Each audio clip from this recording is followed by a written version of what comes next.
Hello guys. तो आज का टॉपिक है if else statement.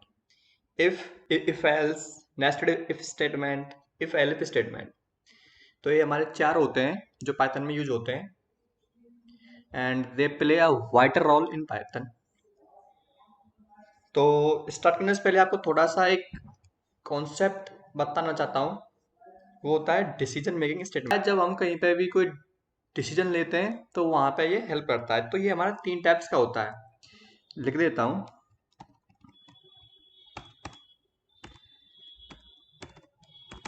Decision making statements, ठीक है। पहला होता है सिक्वेंशियल स्टेटमेंट।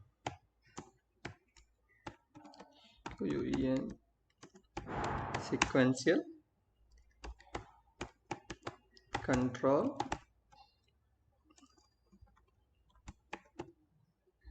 स्टेटमेंट।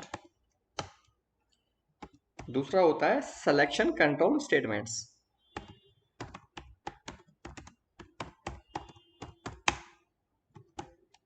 कॉपी कर देता हूं ना ये वाले। तीसरा होता है इटरेटिव कंट्रोल स्टेटमेंट्स। तो वन बाय वन थोड़ा सा आपको बता भी देता हूं। इटरेटिव कंट्रोल स्टेटमेंट्स, ठीक है।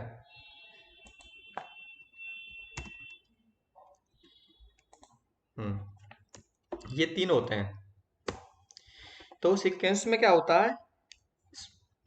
सीक्वेंस में वन बाय वन चलता है कोड। जैसे कि आप जानते हैं पाइथन में इंटरप्रीट होता है कोड, जो एग्जीक्यूशन होता है वो लाइन बाय लाइन होता है। पहले एक लाइन होगा, अगर एक लाइन में कहीं पे भी एरर आ गई तो उससे आगे कोड रन नहीं होता, उसी पे स्टॉप हो जाता है और वहीं पे एरर आपको दे देता है। तो सिक्वेंशियल में क्या होता है, वन बाय वन स्टेटमेंट चलेगा। जैसे कि आपने डाल दिया इफ और ये हो गया। अब दूसरा वाला हुआ सिलेक्शन। इसमें क्या होता है, ट्रू और फॉल्स होती है। जहां पे भी हम कोई डिसीजन लेते हैं वहां पे ट्रू और फॉल्स का टेस्ट कंडीशन होती है। जैसे कि इफ एल्स, या तो ये होगा या फिर ये होगा। ये होता है सिलेक्शन कंट्रोल स्टेटमेंट। तीसरा क्या होता है, इटरेटिव में लूप में चलना। कोई कोई चीज बार बार ट्रू होना, वो होता है इटरेटिव कंट्रोल स्टेटमेंट। जैसे कि हमारे इसमें होता है फॉर, वाइल लूप भी होते हैं पाइथन में। तो ये होता है फॉर एंड वाइल। पाइथन में चार टाइप से डिसीजन ले सकते हैं। पहला होता है, इसे जूम कर लेता हूं,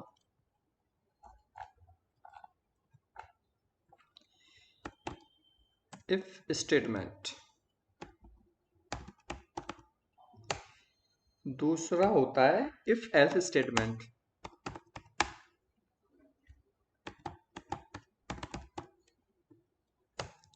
थर्ड वन होता है नेस्टेड इफ स्टेटमेंट। बताता हूँ इसका मतलब भी। फोर्थ वन होता है इफ एल्फ स्टेटमेंट।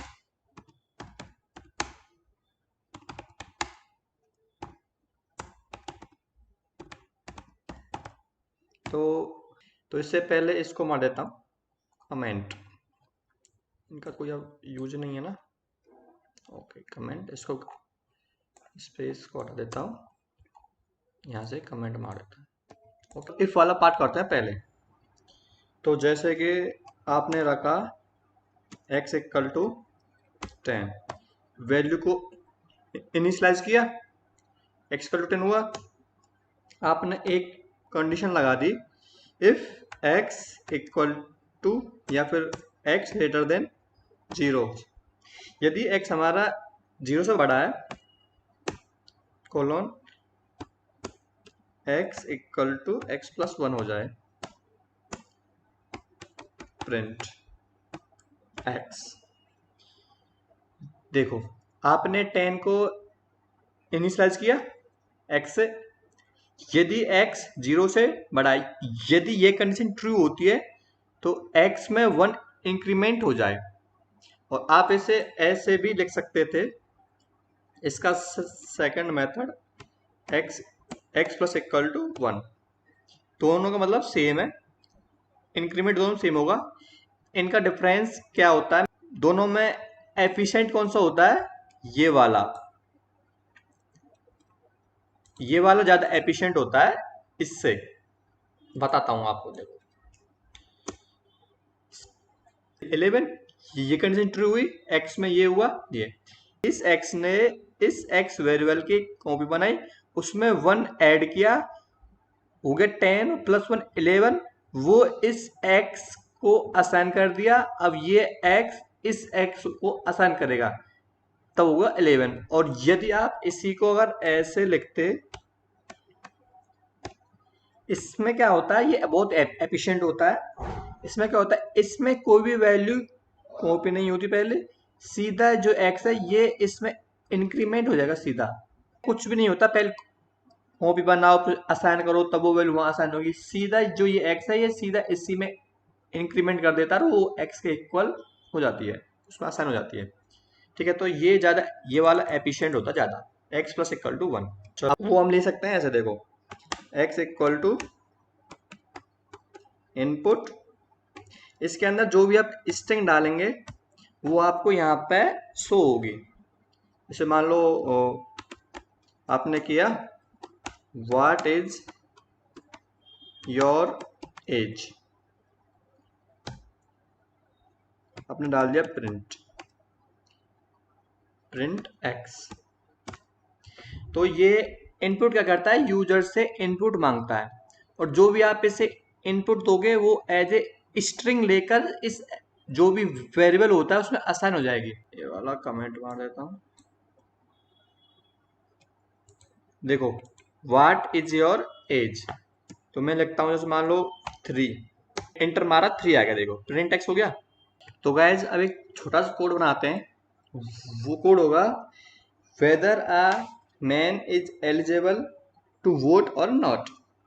तो देखो वो कैसे बनाएंगे, इसको मार देते हैं कमेंट, ठीक है 1 2 3 थिंक ले होता था, अब मैं पहले भी बता चुका हूँ ये चीजें।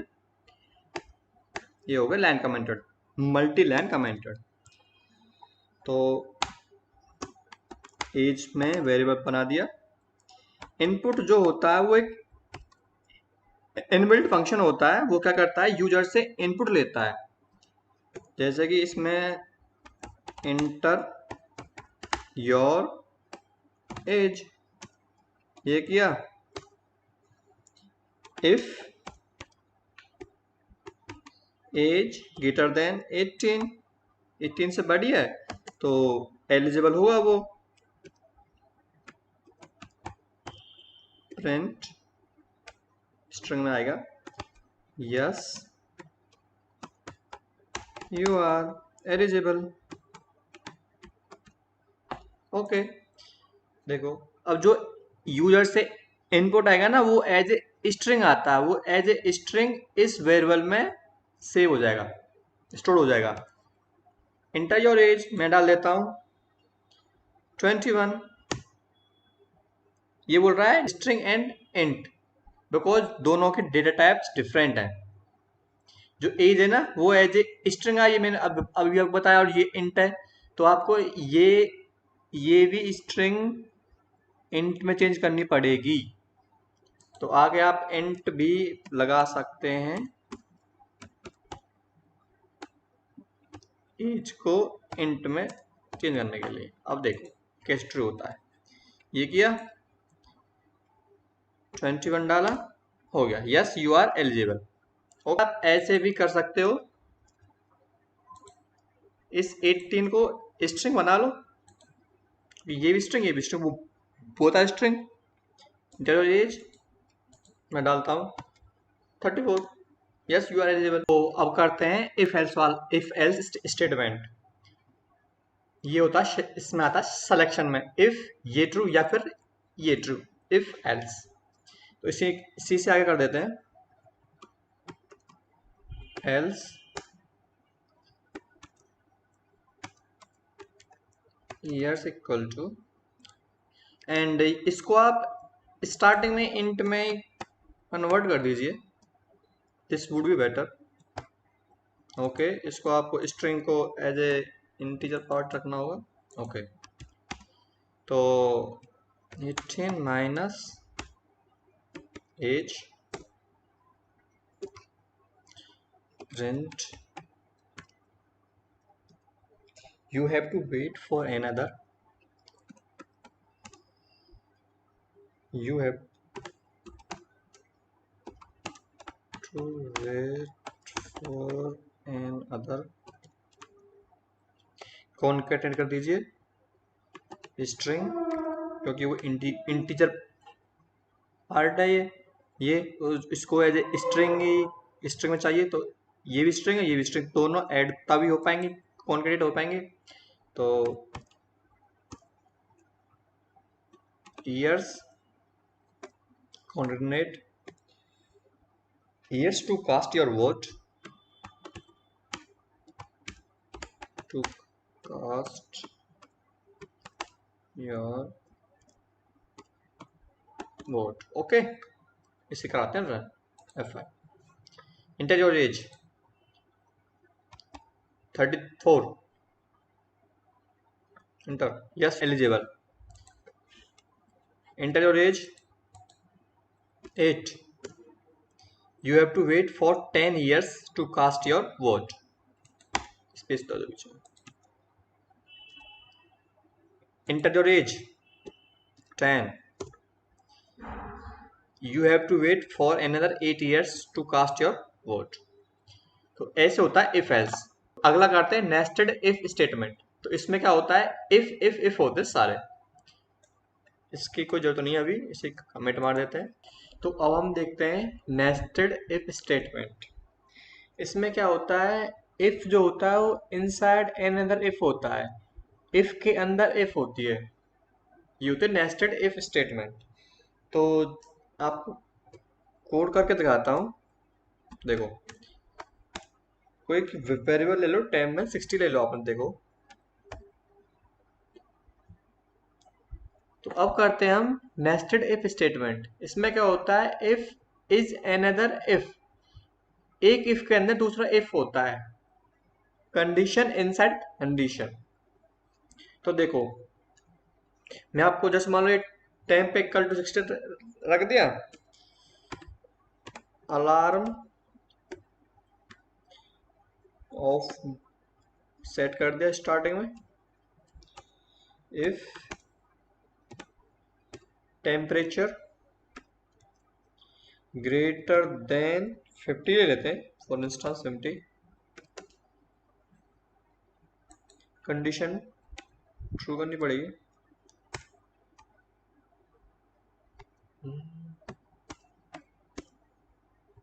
ठीक है, इसको रिमूव कर देते हैं। Okay, now cool it's cool. Okay, तो उसमें हो जाए प्रिंट अलार्म ऑन,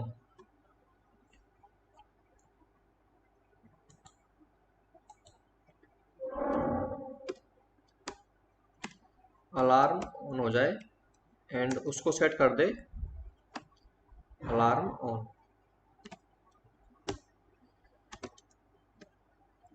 अपडेट हो जाएगा इससे, ऑन हो गया।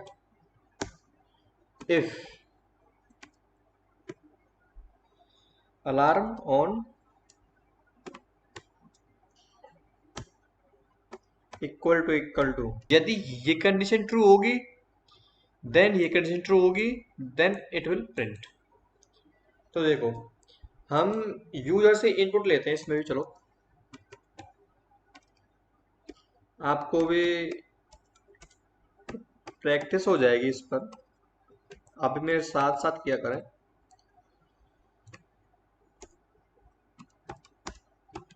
enter the temperature,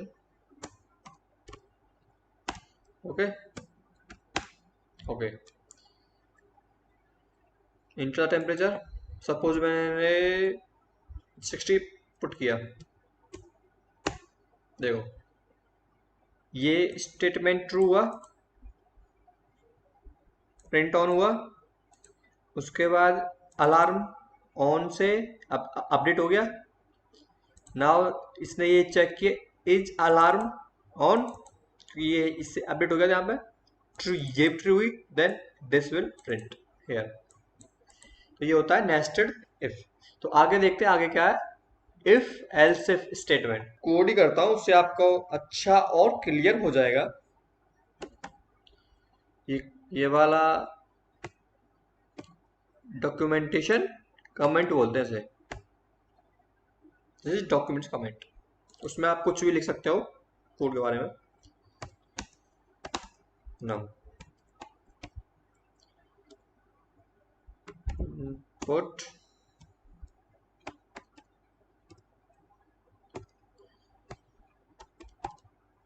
enter the number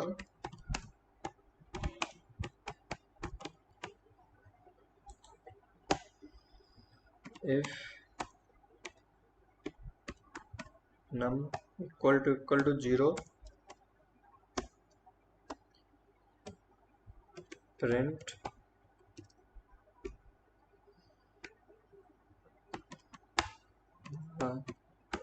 number is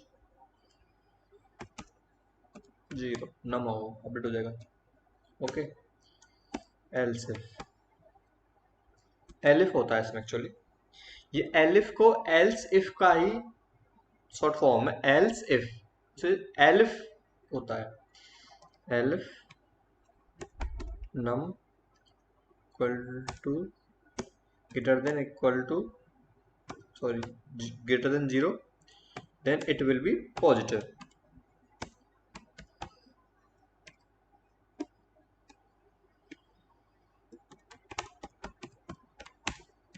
This number is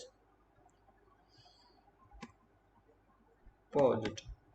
okay, next else. अगर दो ऊपर वाली दोनों कंडीशन ट्रू नहीं हुई तो एल्स वाली चलेगी ही चलेगी। The number is negative. Okay, run करता हूं। इंटर द नंबर, मान लो मैंने दिया -10, the number is negative. Okay, suppose मैंने दिया 12, नंबर इज पॉजिटिव, ये वाला। ओके, तो ऐसे होता है। मैंने दिया 0, तो नंबर इज 0। अगर दोस्तों ये वीडियो आपको अच्छी लगी हो तो लाइक करें, शेयर करें एंड सब्सक्राइब करें। Thank you.